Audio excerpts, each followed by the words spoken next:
Okay, welcome to this tutorial where I'm going to give you a really great trick that I give to all my improv students to help them minimize their thinking while they're playing. There's a huge problem, and the problem is this. People, when they're playing chord piano, are so focused on just getting to the next chord on time that they don't have enough brain power to think about adding rhythm or soloing or doing any sort of improv or things like that in their song. And so let me start off with an example so that you can hear what we're going after, and then I'm going to really hopefully blow your mind with this awesome secret that I usually share only with my students. Okay, so here we go. Let's play Elvis Presley's I Can't Help Falling in Love with You, just the beginning of it. So, wise men, and then say, okay, I'm gonna play it one more time. This is just the regular way to play it. So it's a C, E minor, and A minor. Listen. Wise men say, and then only fools rush in. Now listen to this. I'm going to change things up here, and then I'm going to explain what I'm doing. So, wise men say. Okay, so what's the difference between these two passages? Well, what I'm doing in my right hand is I am getting rid of all the minor chords, and I'm replacing them with major chords. Okay, so if you look at the first three chords here, you have a C, an E minor, and an A minor.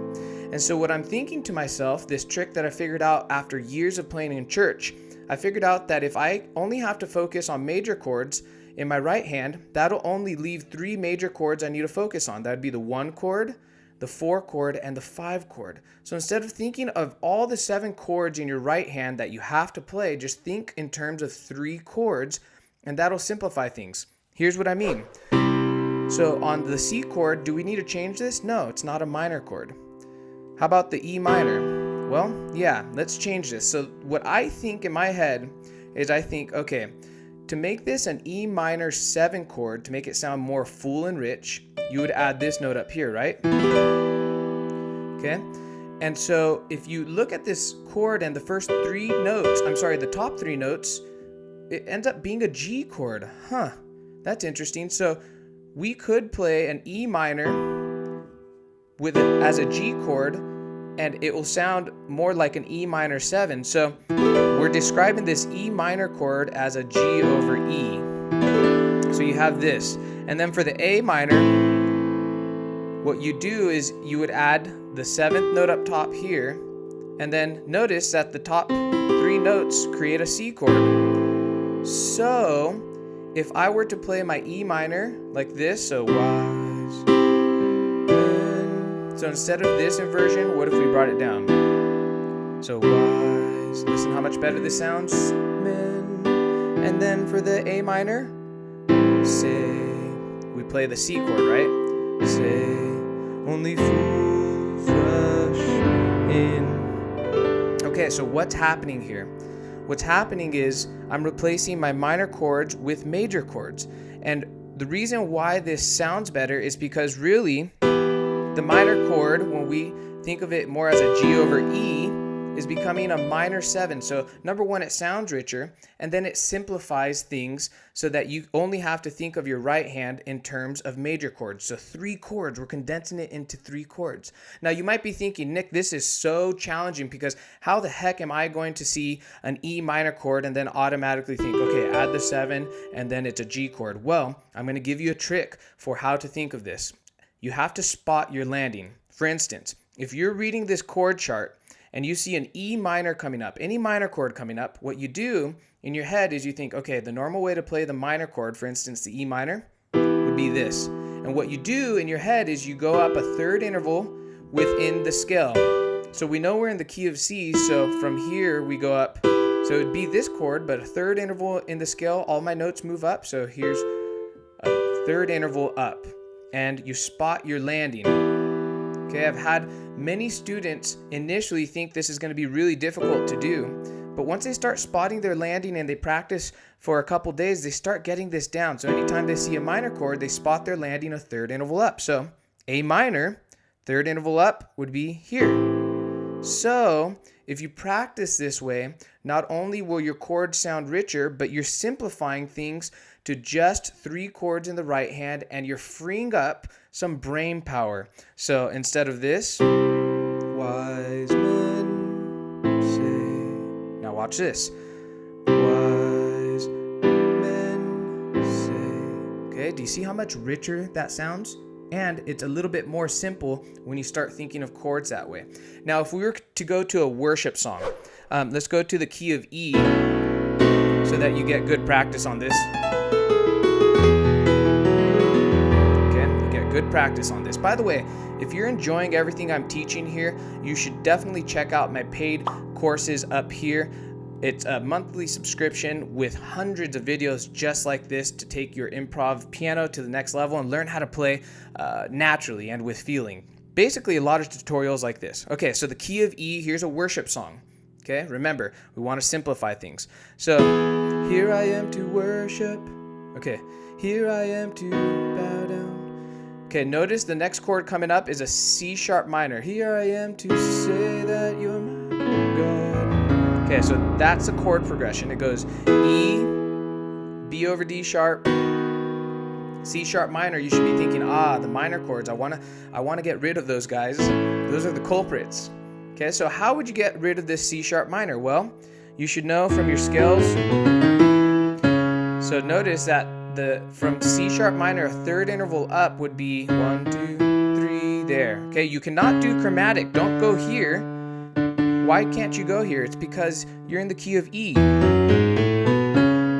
E scale doesn't go there, it goes here. So you got to go here is your root of the minor chord, and in order to kind of transform it and get rid of it, we go here. So you'd be playing an E chord over the C sharp minor.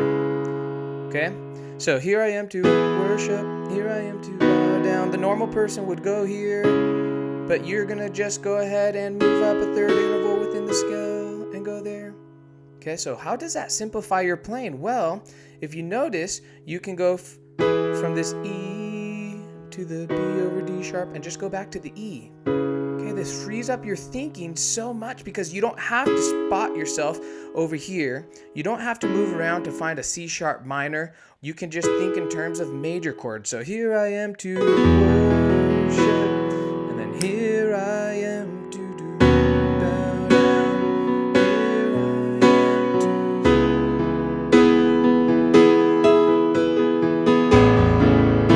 Can you see how good that E major over the C sharp sounds? Okay, it sounds really great, and it condenses your right hand to just 3 chords. You have to remember. So if you wanted to go into the verse of that song, it would go, King of all days. Yeah, King of all days, oh so highly exalted. Okay, so you have an F sharp minor chord. You should be thinking, I got to get rid of the minors. Okay, so how do you get rid of the minors to simplify things and have your chords sound richer? Well, third interval up in the scale would be here. So it would be an A chord over the F sharp. Okay, so the right hand is playing a major chord. We're getting rid of the culprits. That's what I call them. This is going to minimize your thinking, I promise. If you practice this way, start playing all your chords this way, your accompaniment styles are going to improve drastically. You're going to have less thinking, and you're going to be able to focus a little bit more on like the rhythm of the chords and how to solo. The stuff I already mentioned. Okay, so King of all days, oh so highly exalted. Okay, now let's get rid of the minor.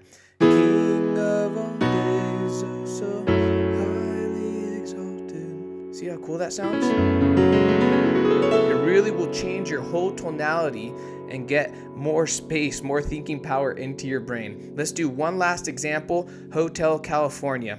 Welcome to the Hotel California. Okay, we're gonna go to the B7. Such a lovely place. And then for the E minor, instead of such a lovely place or whatever it says, instead of that, what do? So instead of the minor chord, you think to yourself in the right hand, go up a third interval, and then it's going to actually be starting on a G, so it's a G chord. Okay, so you're going to play a G over E minor. We're getting rid of the minors. So listen to how much more full this sounds. Okay, it's a G chord instead of an E minor chord. So here it is in action.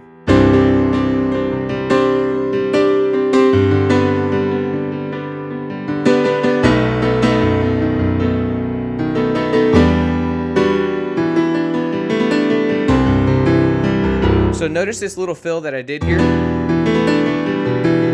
So I'm basing it on a G chord. People that haven't watched this tutorial will look at that and be like, why would you play a G chord as your fill over the E minor? Well, now we know. If you're able to master this secret, I'm telling you, you will be able to minimize thinking with your chord piano. Comment below. Let me know what you'd like me to cover next, guys. Make sure to subscribe, and as I've mentioned already, go check out my paid content. I know you're gonna love it, especially if you enjoyed this video.